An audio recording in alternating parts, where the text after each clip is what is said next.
Alors, bonjour tout le monde. Je suis très heureux de participer à cette chronique de Repères TV. Et d'autant plus qu'on m'a mis dans le puits de lumière. Alors, j'espère être un puits de lumière. Mais, enfin, j'en doute pas, mais des fois, il faut aller le chercher. Il faut aller élaborer la lumière. Un exemple de ça, d'ailleurs, aujourd'hui, je m'étais dit, aujourd'hui, je vais vivre dans l'ambiance de la sérénité. Donc, tranquillité, sérénité. Et en fait, à 10h30, tout allait encore très, très bien. Je sortais de méditation dans la nature, le bel automne québécois. C'était magnifique. Mais le destin m'attendait au détour. Et ma journée s'est précipitée de rendez-vous en rendez-vous, si bien qu'à 2h30, j'étais déjà pas mal sorti de mon état de sérénité. Et je me le rappelais sans cesse. Et là, je me rendais compte que bien qu'on puisse dire qu'on est de la lumière, il y a toutes sortes de petits nœuds qui viennent s'en mêler et nous en mêler, et qui font que très souvent on se retrouve alourdi, même si on est en contact avec les parties plus lumineuses de soi. Donc, c'est à ça que je veux consacrer les premières chroniques sur Repères TV. C'est toute cette question-là entre notre nature profonde, universelle, pratiquement qu'on pourrait dire qui est lumineuse, notre essence qui est constituée de nos talents, mais aussi toutes les lourdeurs qu'on traîne dues au conditionnement du passé, aux nœuds de nos familles, aux nœuds intergénérationnels même, et qui font en sorte que ça ne va pas toujours dans la direction qu'on choisit d'aller. Et donc, pour parler de ça, je vais parler en réalité à la fois de la jonction et de la différence entre ce qu'on pourrait appeler la psychothérapie et la spiritualité. Alors bien sûr, moi, je suis un psychothérapeute, c'est-à-dire je suis un psychanalyste de formation jungienne. Et c'est intéressant parce que Jung avait déjà placé, lui, la notion du soi au centre de sa psychologie. Alors, c'était déjà extrêmement audacieux parce que Jung venait nous dire non, non, le centre d'une individualité, ce n'est pas le moi avec ses volontés, ses déterminations, c'est plutôt le soi qu'il définissait comme étant à la limite une sensation, la sensation d'être soi-même. Il disait le soi, au fond, c'est à la fois se sentir originalement soi-même, le plus originalement soi-même, et en même temps le plus pareil à tout ce qui existe. Alors, vous voyez que le projet est assez vaste. Jung disait donc que pour arriver à ça, il fallait que le moi, à un moment donné, abandonne même ses volontés pour se mettre au service du soi. Alors, c'est un projet en tant que tel spirituel, ou du moins c'est un projet dans l'ordre psychologique le plus près de la spiritualité qu'on ait pu, disons, proposer.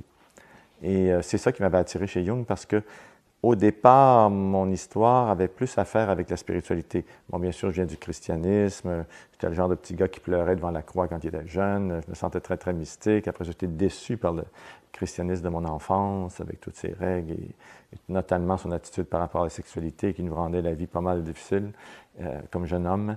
Et après ça, très, très tôt, j'ai connu le yoga et j'ai connu la philosophie de Sri Aurobindo, qui est un sage indien qui m'a beaucoup, beaucoup intéressé. Et en fait, bizarrement, en voulant faire le saut entre le christianisme de mon enfance et Aurobindo, c'est là que j'ai rencontré Jung. Et j'ai rencontré Jung à cause d'un accident d'auto, bizarrement, en allant chercher mes billets pour aller en Inde. J'ai eu un accident d'auto. Et c'est cet été-là que j'ai connu Jung et que j'ai commencé à lire Jung, j'ai commencé à écrire mes rêves et que je suis entré, quand on entre en religion, j'ai commencé une psychanalyse jungienne à Montréal avec un psychiatre à la retraite qui avait connu Jung, qui s'appelait Gustave Morph. Donc, c'est pour situer le début de toute cette aventure-là, si bien que je me suis plutôt orienté à ce moment-là vers la psychothérapie, la psychanalyse jungienne, plutôt que vers la spiritualité en tant que telle. J'en suis très, très content de toute cette élaboration-là, parce que ça m'a obligé beaucoup à réfléchir, à mettre les choses en place. Je pense que j'aurais été submergé. Je suis allé en Inde depuis, à quelques reprises, mais j'aurais été submergé par la spiritualité indienne dans ma jeune vingtaine. J'aurais été complètement pris par ça. Submergé, je dirais. Et je suis content de la trajectoire que ça m'a obligé à faire, ces accidents, ces épreuves. Et donc, pour parler de la psychothérapie, je dirais que la psychothérapie, ça a vraiment à faire avec la biographie de quelqu'un. Ça a vraiment à faire avec notre biographie. Ça a à faire avec, effectivement, les nœuds qui se sont formés en nous, les complexes que Jung va appeler, ou que toute la psychanalyse va nommer, les complexes qui se forment en relation avec nos parents, en relation avec l'enfance, en relation avec les premières blessures, les traumas même et tout ça. Et ce que la psychothérapie va faire, et je dirais même la plupart des écoles de psychothérapie, j'en connais pas qui ne fassent pas ce même effort, qui est de créer un je. au sein de la personne, c'est-à-dire au sein de la crise, au sein du submergement, faire en sorte qu'un je puisse émerger. C'est-à-dire un je, un témoin qui a assez de distance pour pouvoir se regarder un petit peu, mais pas pour se distancer, se détacher de façon abstraite. Un témoin qui a assez de force et de distance pour entrer en relation. Parce que pour entrer en relation avec soi, paradoxalement, ça prend un peu de distance par rapport à soi-même. Autrement, on est en fusion avec soi-même. Et la psychothérapie, parce que la plupart des gens viennent alors qu'ils sont en crise, va permettre justement de dire à la personne, tiens, on va observer ensemble ce qui se passe en vous. Donc, au fond, le thérapeute est vraiment un adjuvant, un tuteur, dans le sens d'un tuteur qu'on met à un arbre, pour permettre à une personne de s'appuyer et de dire, tiens, peu à peu, je vais regarder avec vous. Et la psychothérapie, au fond, ça consiste à ce que la personne, l'attitude de psychothérapeute, elle puisse l'intérioriser et pouvoir se regarder avec assez de distance et aussi, je dirais, avec assez de bienveillance pour pouvoir ne pas se juger et vraiment entrer en relation avec ce qui se passe en elle-même et autour d'elle-même. Je vous donne des exemples de ça. Disons que j'ai un patient ou une patiente qui rentre chez moi et qui est pris dans une sorte de diarrhée verbale parce qu'elle est dans l'angoisse, peut-être qu'elle n'a jamais vu de thérapeute, elle est dans une angoisse totale. Et moi, ça m'intéresse cette chose-là parce que en tant que thérapeute, je sais que je ne peux pas juste... il faut que je trouve une façon de lui poser des questions qui vont faire en sorte qu'elle puisse se regarder en train de parler autant et qu'elle puisse prendre conscience de l'angoisse qui est en jeu. Bien sûr, comme thérapeute, je sais que c'est de l'angoisse. Je pourrais lui dire tout de suite, vous êtes très, très, très angoissé. Mais si je lui dis ça, elle va se taire. Et si elle se tait, il n'y a plus de sujet. Alors, bien sûr, je suis en face d'un sujet emmêlé à son angoisse, mais si elle se tait, c'est aussi pire. Je suis avec un sujet qui est emmêlé à sa peur. Alors, mon travail, ça va être de lui dire, écoutez, la façon dont vous parlez ici, est-ce que vous parlez comme ça d'habitude? Et même ça, c'est une question difficile. Il faut vraiment que j'y aille tranquillement, qu'il serait plus... Permettez que je vous arrête un instant. Je voudrais vous poser une question. C'est possible que je vous pose une question. C'est tolérable. Ah oui, posez-moi des questions. Je suis venu pour ça, vu que vous me parliez. Donc, on va juste regarder un petit peu comment vous parlez ici. Puis commencer à lui faire des relations avec ça. Peut-être qu'on me dira, ah oui, ouais, c'est vrai, je suis rentré ici, je me suis mis à parler. C'est rare que je parle comme ça. Ah, bien, à quel endroit vous parlez comme ça? Ah, quand je vais chez mon frère André, mon mari me dit toujours que je prends le plancher et que je le lâche à la fin de la soirée. Mais qu'est-ce que vous vivez par rapport à votre frère André? Ah, mon frère André, c'était le frère aîné de la famille, puis il faisait son petit boss. J'aimais pas ça. Ça fait que je n'ai toujours mis plein la vue. Alors, je sais déjà, elle est déjà en train de me dire tout ce qu'elle projette sur moi. Elle n'est pas devant un thérapeute, elle est devant son frère André.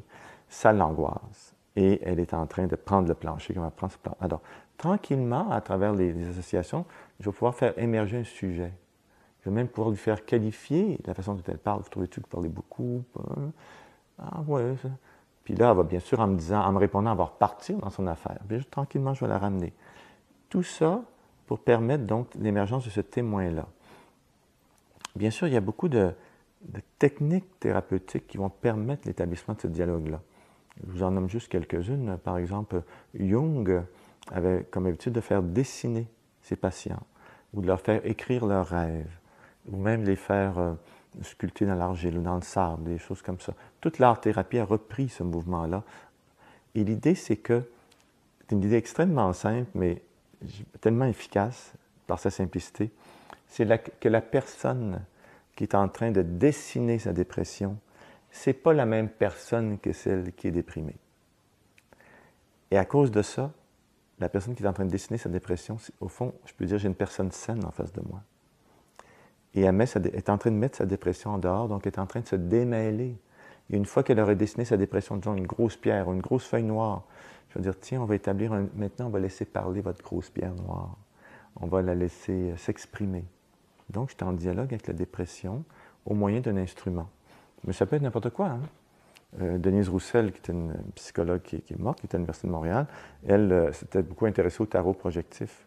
Ce n'était pas le tarot, elle, pour dire l'avenir. Ce qui l'intéressait, c'était que les gens s'identifiaient à des cartes et commencent à parler, dialoguer avec la carte. Alors, au fond, tous les moyens sont bons, qui permettent justement une objectivation. Déjà, la cure thérapeutique ou analytique parce qu'elle permet à la personne de s'exprimer, de parler d'elle-même. Hein, quand la personne s'exprime, elle objective déjà quelque chose, elle est en train de se raconter, elle entend ce qu'elle dit, et l'entendant, elle a des réflexions sur elle-même, elle est déjà en dialogue avec elle-même. Donc, au fond, paradoxalement, l'introspection liée à la psychothérapie est toujours mélangée avec de l'expression qui est dire « je mets ça hors de moi-même ». Hein, exprimer, ça veut dire presser hors de soi.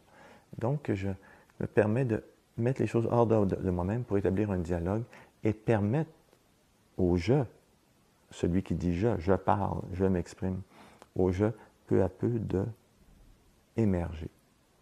Et c'est cette émergence-là qui va faire foi de tout, parce que c'est ça que vous voulez. On veut vivre une vie où le « je », votre « moi » demeure présent à ce qui se vit. Et donc, on pourrait dire que dans ce sens-là, la psychothérapie va permettre l'émergence d'un « je » en rapport avec ce qu'on va appeler des complexes. Alors, qu'est-ce que c'est un complexe? Je vais terminer ma chronique en mentionnant qu'est-ce que c'est un complexe. Un complexe, au fond, c'est quelque chose ça a toujours un noyau affectif, émotif.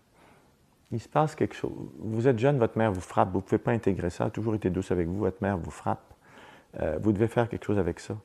Et la plupart du temps, ce qu'un enfant va faire, c'est qu'il va la mettre de côté. Parce qu'il a besoin de l'amour de cette personne-là. Il faut qu'il continue à survivre dans ce milieu-là. Et donc, cette expérience-là de rejet ou d'humiliation, de dévalorisation, il va la mettre de côté. Et elle, parce que c'est de l'émotion pure, va devenir une sorte de noyau attractif qui, par la suite, va attirer toutes les expériences du même ordre. Dévalorisation, humiliation, rejet, froideur. Et peu à peu, si je m'en occupe jamais, et l'enfant n'a pas les moyens de s'en occuper très souvent, ce complexe-là va se nourrir, va devenir de plus en plus puissant. Ce qui fait que vous vous retrouvez à l'âge adulte, par exemple, quelqu'un vous fait une remarque que vous n'aimez pas, vous vous sentez rejeté, et là, lui, le complexe se réveille. Parce que lui, là, il s'en rappelle qu'on a déjà été rejeté. Et lui, il est devenu tellement gros que c'est comme une sous-personnalité. Et malgré vous, tout à coup, hein, le complexe vous submerge, et vous vous retrouvez à dire, à penser et à faire des choses que vous ne voudriez ni dire, ni penser, ni faire. Par exemple, vous vous sentez rejeté, vous avez besoin de quitter la pièce instantanément, si c'est votre style d'action. D'autres personnes qui se sentent rejetées ne se comportent pas comme ça. Au contraire, vont devenir très proactives et s'imposer avec encore plus de force. Mais dans tous les cas, que vous soyez dans la fuite ou dans la proaction, très déterminée, dans tous les cas, vous êtes en train de réagir d'une façon qui est un petit peu différente à ce que vous feriez d'habitude, à ce que votre moi habituel ferait. Et on pourrait dire que dans ce sens-là, le complexe est assez fort pour dépasser ou renverser les mécanismes de défense naturels du moi. J'en parlerai dans une prochaine chronique de ces mécanismes-là. Renverser les mécanismes de défense inconscients et naturels, et tout à coup, vous êtes aux prises, vous êtes dans le rejet, vous êtes dans l'émotion, vous vous rappelez de toutes les fois que vous avez été rejeté dans votre vie, pratiquement. Et bien sûr, là, en réalité, un vrai travail peut commencer, un vrai travail thérapeutique, parce que là, vous êtes en face des nœuds de votre enfance, des blessures, qui, si elles ne sont pas réglées, vont toujours vous submerger. Donc, en réalité, on pourrait dire que les événements de notre vie, d'un œil de psychothérapeute en tout cas, les événements de notre vie qui souvent on trouve, entre guillemets, négatifs, ou ce qu'on appelle les émotions négatives, la colère, la honte, la culpabilité, tout ça, sont toutes des choses qui vont intéresser le psychothérapeute parce que c'est les endroits où on est submergé et ils indiquent, eux, des blessures profondes qui sont en réalité des lieux de conditionnement. C'est drôle parce que les Français utilisent pour les boîtes, les emballages, le mot conditionnement. Mais en psychologie, c'est vraiment de ça qu'on parle au fond. C'est quelque chose qui va vous mettre en boîte, qui va vous emballer d'une certaine façon. Tout à coup, vous avez le manteau du rejet sur vous, le manteau de la honte, le manteau de la culpabilité. Et si vous pouviez vous regarder vraiment, vous trouveriez ça drôle. Maintenant, heureusement, vous avez aussi un allié qui est un psychothérapeute qui, lui, est d'accord pour prendre ça au sérieux avec vous, disons. Et donc, il va jouer le jeu, mais ce qu'on va permettre, c'est peu à peu cette plongée-là dans ce monde complexe, des complexes, mais qui sont des puissances énergétiques, des puissances vitales, va nous permettre de défaire les nœuds d'une enfance, de défaire des blessures et de vous donner des choix là où normalement il y a juste un esclavage, parce qu'on est esclave de nos complexes. Et Jung avait un mot d'esprit par rapport à ça, il disait, c'était très juste, il disait, c'est pas vrai qu'on a des complexes. Il dit, ce qui est vrai, c'est que les complexes nous ont, nous possèdent, et que l'histoire de la psychothérapie, c'est justement de sortir de cette possession-là, de cet esclavage-là, pour justement arriver à dire « je » d'une façon saine, adaptée, mais aussi qui nous rend heureux, heureuse. Donc voilà, c'est la fin de la première chronique. On va continuer sur ce sujet-là, entre la place du moi, du soi, de l'ego, toutes ces questions-là. À la prochaine.